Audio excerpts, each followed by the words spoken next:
The sky above London that night wore a different shade. No stars, no moon in full grace. There was a kind of sadness in the wind, as if some old sorrow was circling in the air, whispering warnings only the heart could hear. The car halted before the Wallace Museum, its gates cloaked in fog, its walls standing silent, like a witness with secrets long buried.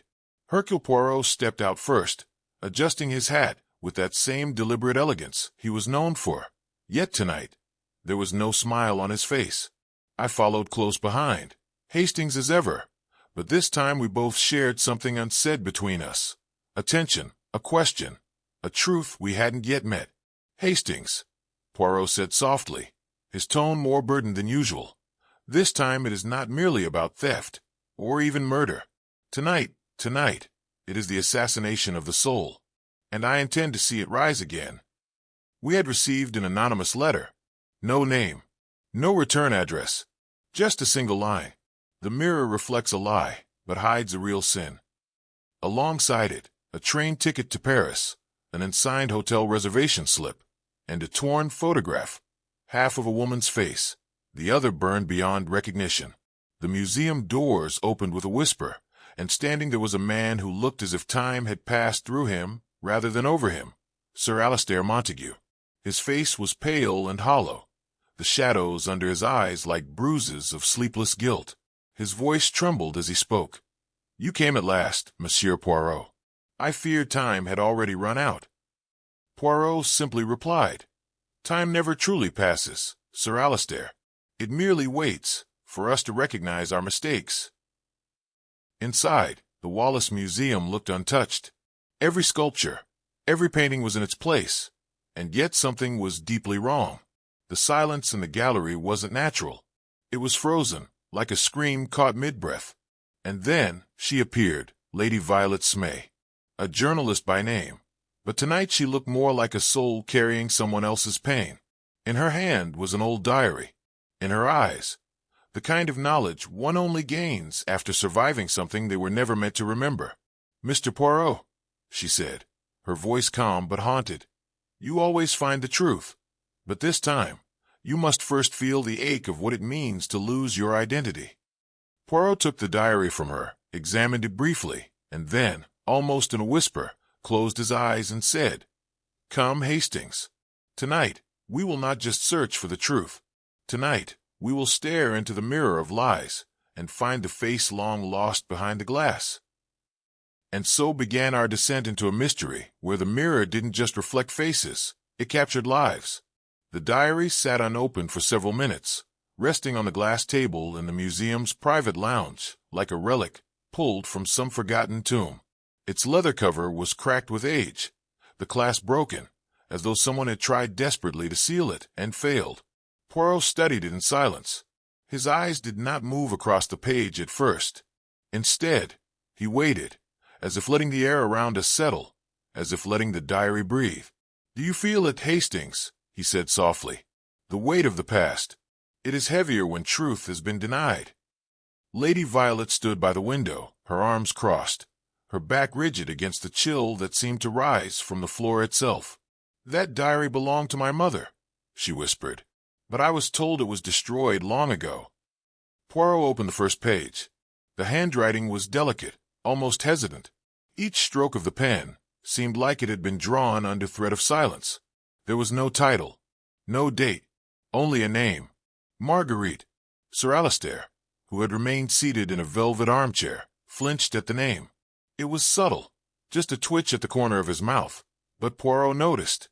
He turned to him. "Marguerite LLA," Poirot said, the name rolling off his tongue like something bitter. "She was no stranger to this museum. In fact, I believe she once curated its rarest artifacts, did she not?" Sir Alistair's voice was hoarse. "She was more than that. She was my sister-in-law." Violet spun around. "You never told me that." He sighed. "Because I thought she was dead." The diary told a different story.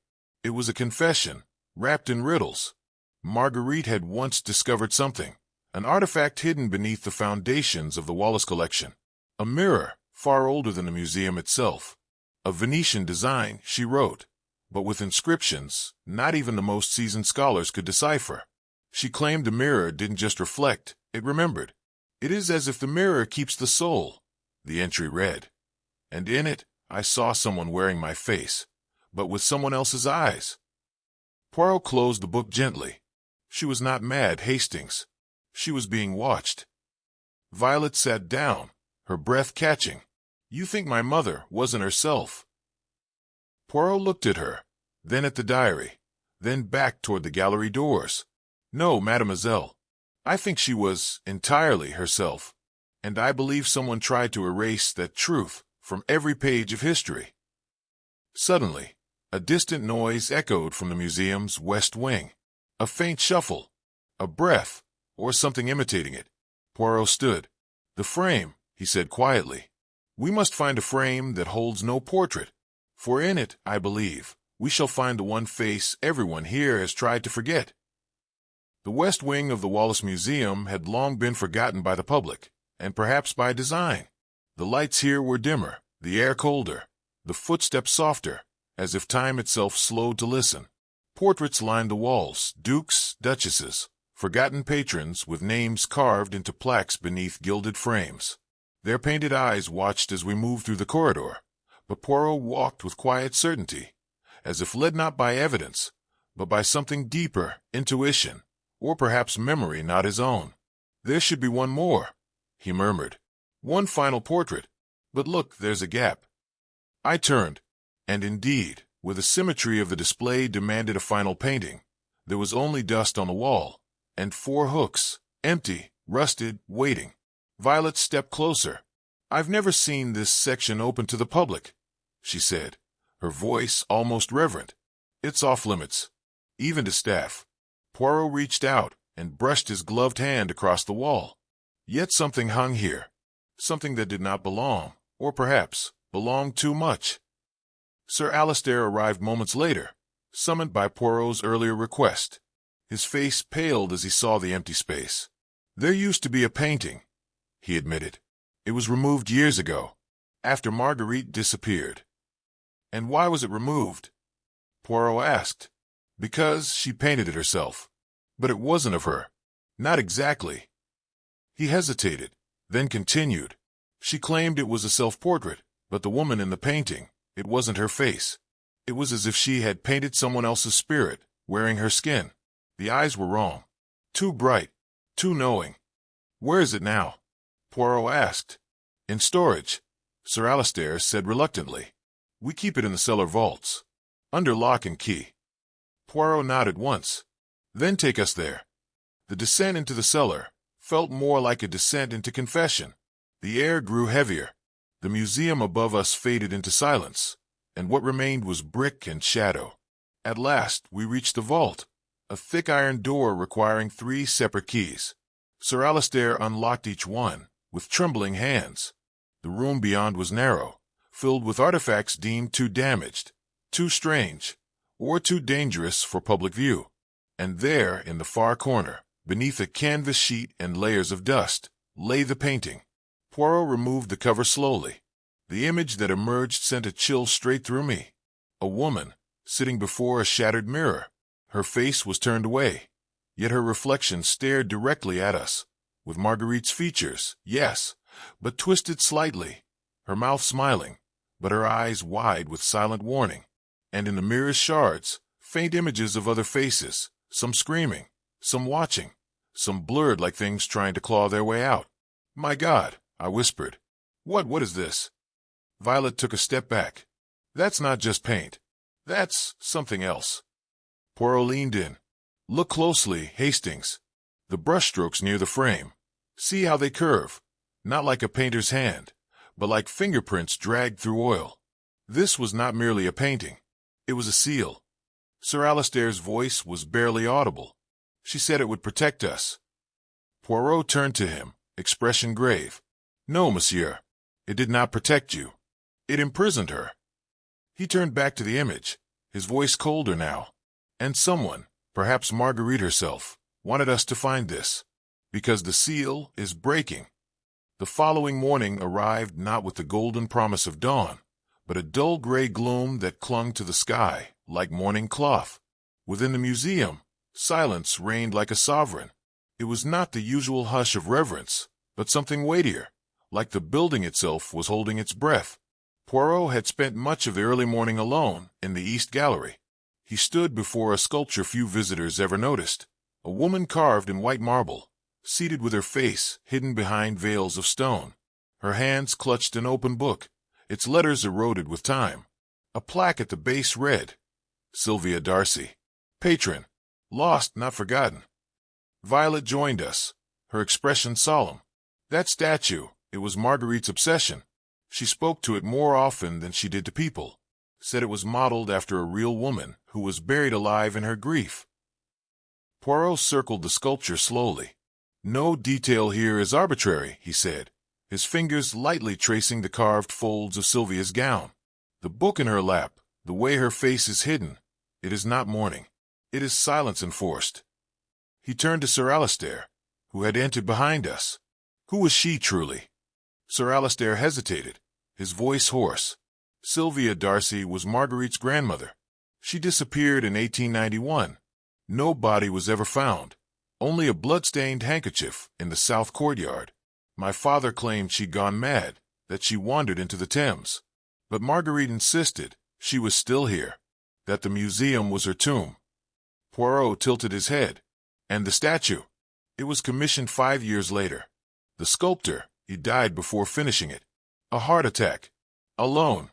But he'd already signed it. Poirot knelt, brushing away the dust at the statue's base. Beneath the sculptor's name was another, barely etched into the stone, as if done in secret. M. A. Willing.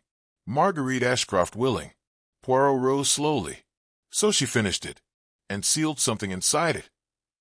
Violet took a step back. Inside the sculpture? Poirot's eyes gleamed. Not the stone. The legend. The idea. Hastings, do you not see? This museum is not just a gallery, it is a reliquary. A place to store more than just paintings. Memories. Guilt. Sins. I swallowed. Are you saying Marguerite used the museum to trap spirits? No, mon ami. Not spirits. Stories.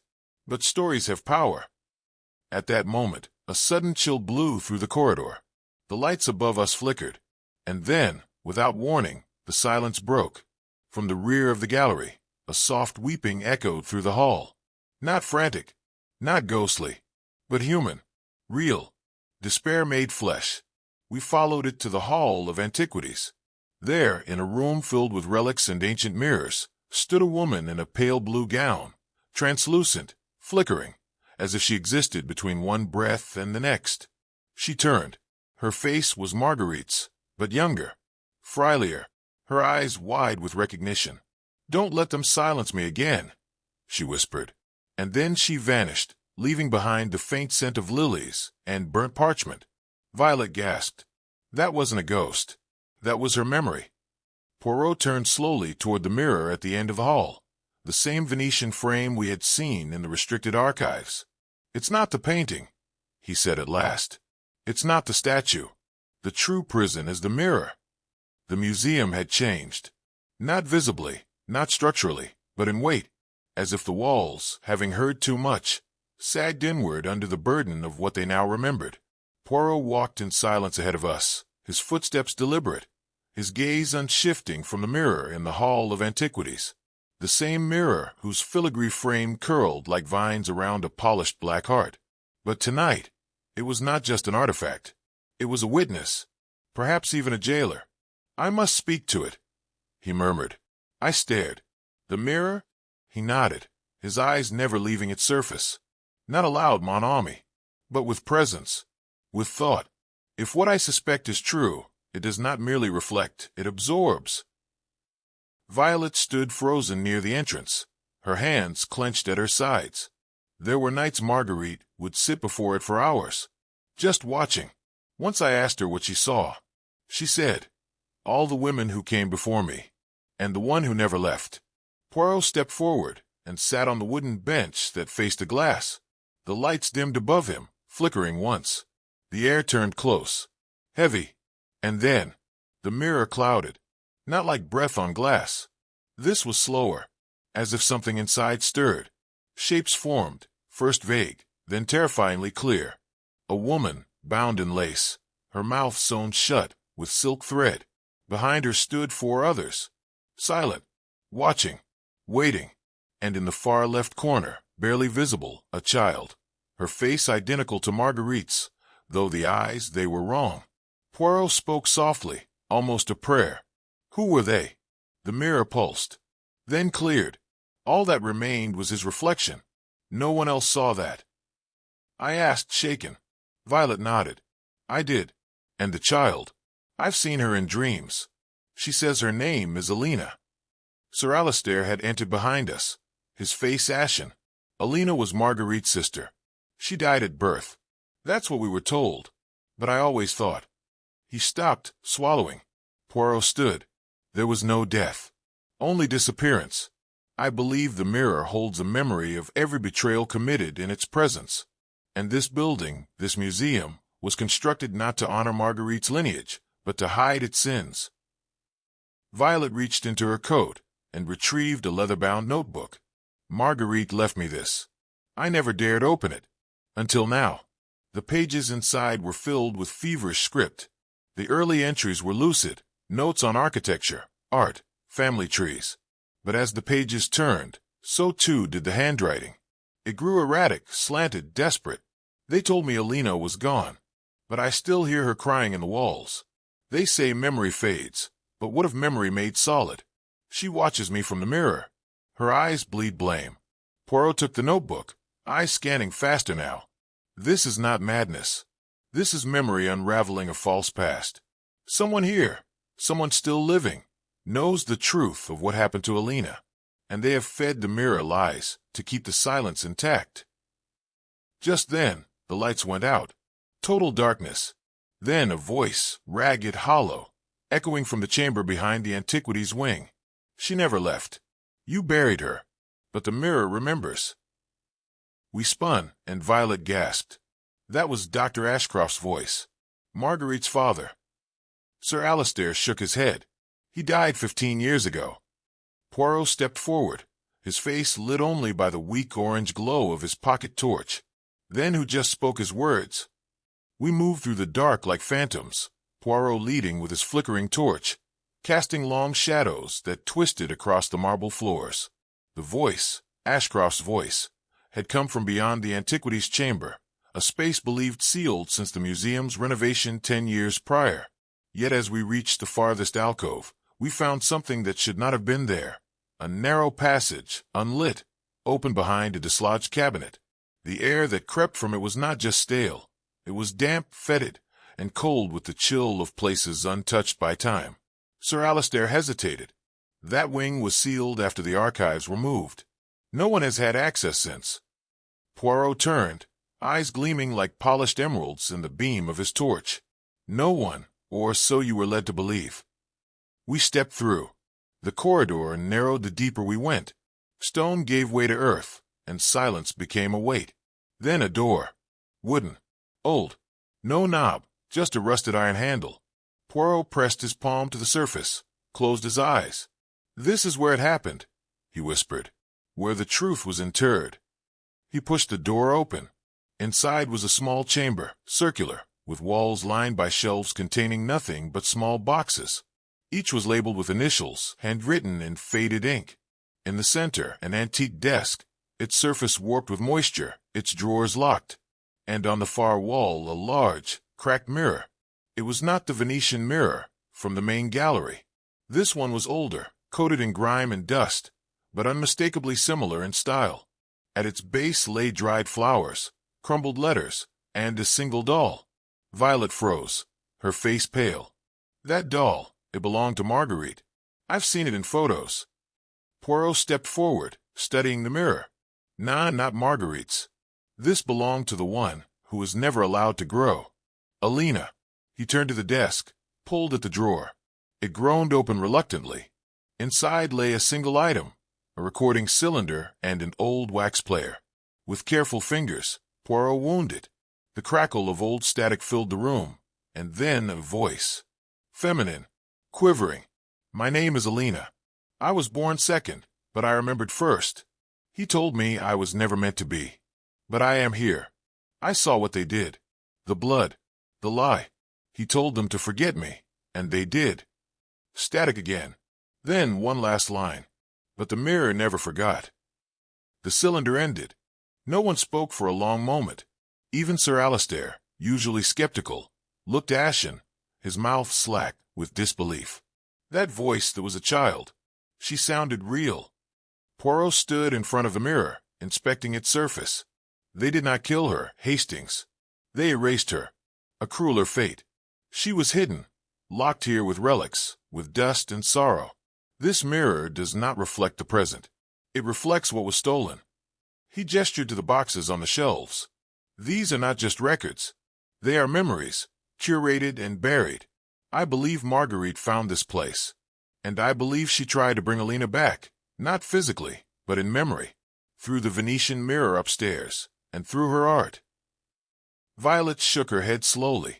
She told me, there are people who live only in reflections, but they scream all the same. Poirot turned solemn. And now, someone wants to silence that scream permanently. There was a sound, sudden and sharp, from back down the corridor. A scraping. A breath.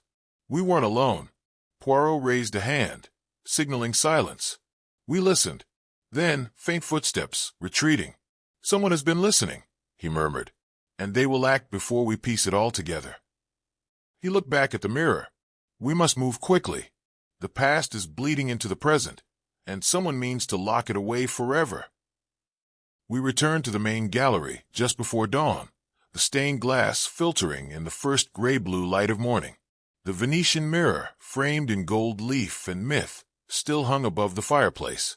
Yet something about it had changed. It no longer reflected the room clearly. Its surface was warped, as if beneath its polished facade lay something breathing, something waiting.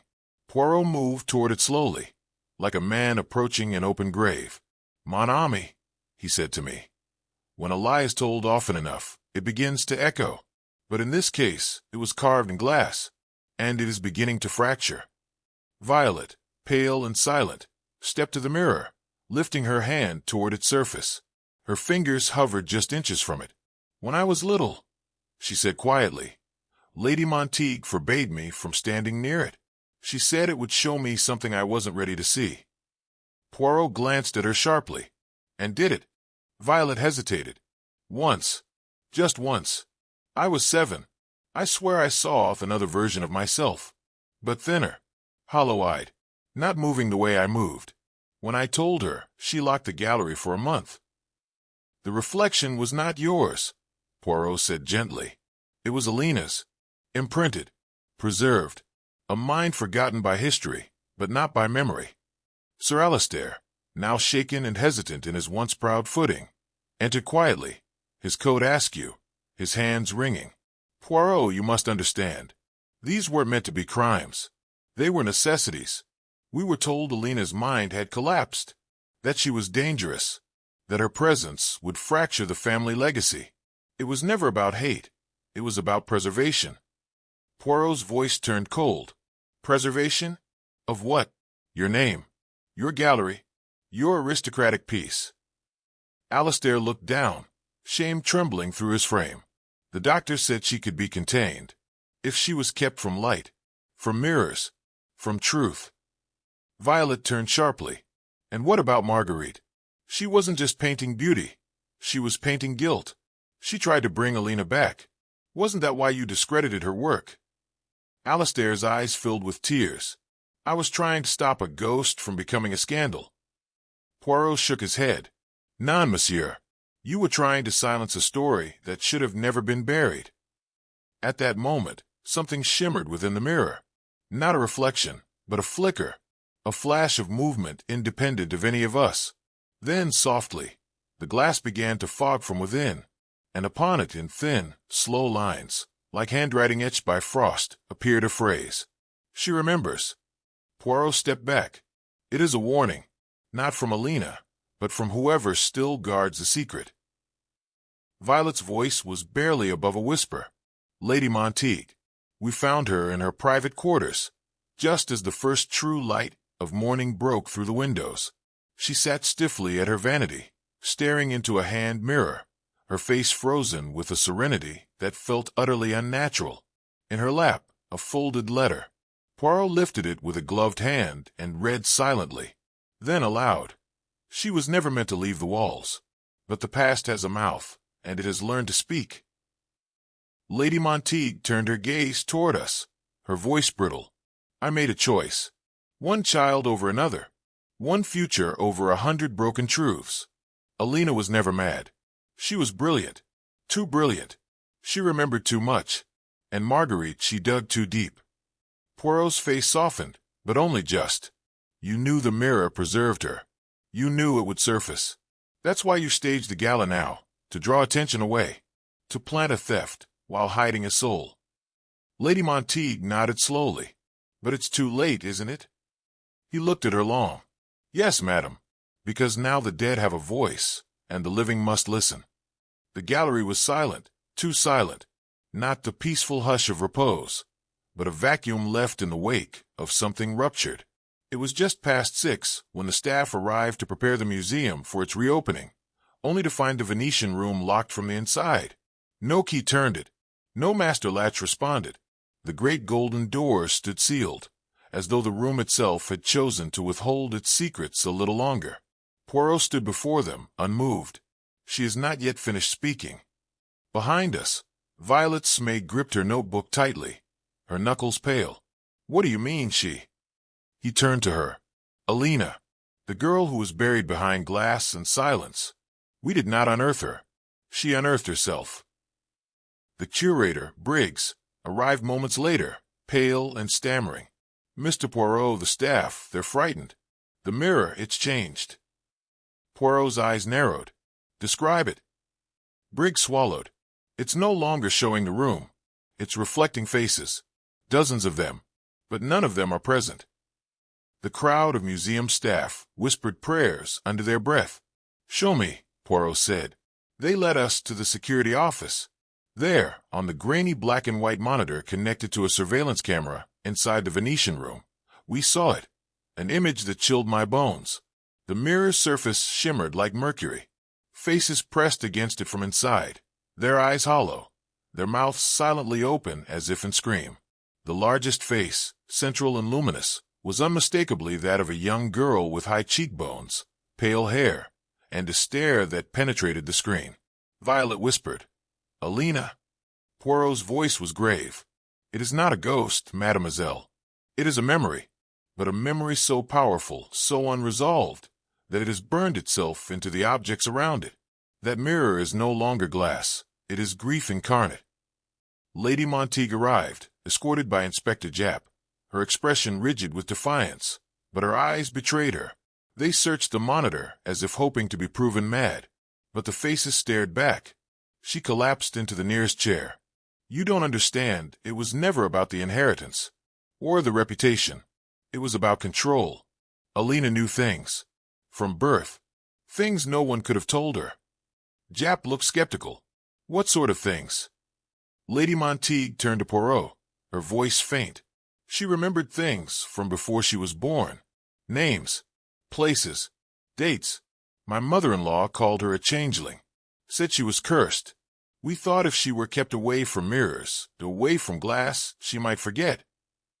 Poirot said nothing. He stepped closer to the monitor. The mirror in the screen began to pulse. Slowly, like a heartbeat. And then, impossibly, the glass on the monitor cracked. I recoiled. "Good God!" Poirot whispered, "She is coming through." With a sudden gust of wind and the sharp scent of ozone, the lights flickered across the gallery halls. Doors slammed open, one by one. The entire building groaned, not from pressure or plumbing, but as if the very structure had inhaled. "We must go to her," Poirot said, "before someone else pays the price."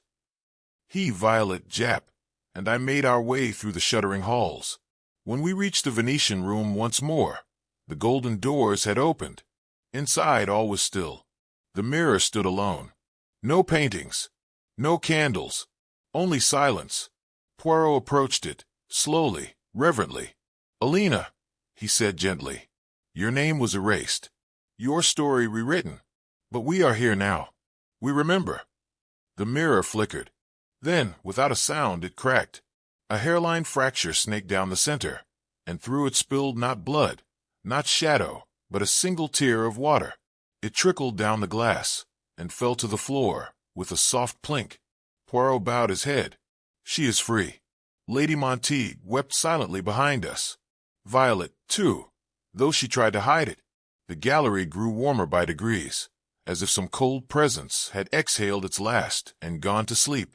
The faces in the mirror were gone. Only Violet's reflection remained, clear, steady, real. Poirot turned to me. Justice, Hastings, does not always wear a badge. Sometimes it wears a reflection. Morning came slowly, like a penitent intruder creeping through fog. The Wallace collection had reopened its eyes, but something in the atmosphere had shifted, subtle, yet irreversible. The air no longer crackled with unseen tension. The shadows had softened, but there remained one unanswered question, hanging in the air like smoke that refused to disperse. Someone, Poirot said quietly, not only silenced Alina, but constructed the entire illusion around her disappearance. Someone with both motive and guilt. He sat in the museum's private reading room, framed by muted sunlight filtering through high windows. On the table before him lay a gilded picture frame, its glass recently removed from a wall in the corridor outside the Venetian room. Not for its art, but for what had been hidden inside it. There was no reason to suspect this frame, I said, leaning in. It displayed a landscape. Unremarkable. Poirot gave a faint nod. Exactly. That was the point. Camouflage. But the corner screws had been tampered with, barely detectable. Inside the frame, folded with care and bound by silk thread, were 4 handwritten letters, dated 15 years apart, all addressed to different members of the Ashcombe family, all unsigned. Violet Smay entered quietly, her notebook in hand. More revelations, she asked. Poirot gestured to a seat. Come, mademoiselle. You will want to hear this. He read aloud, each word a falling domino. You must not let her speak again. The mirror is not the only place she sees. She dreams too vividly. If anyone learns the truth, the will is void. She was never supposed to survive. The child was the wrong one. They switched the records. Dr. Alden knew. That is why he disappeared. The gallery is the safest place. Until she forgets. Until we all forget. The room went cold despite the sun outside. It was orchestrated, Violet said, voice trembling. A conspiracy of silence. Poirot nodded. Not one act, but many. Stitched together across time like a tapestry of guilt. Inspector Japp arrived just then, a folder in hand, his coat still dusted with frost. We've confirmed something odd, Poirot, he said. The Ashcombe estate transferred a sizable trust fund to a private medical facility in Switzerland 18 years ago.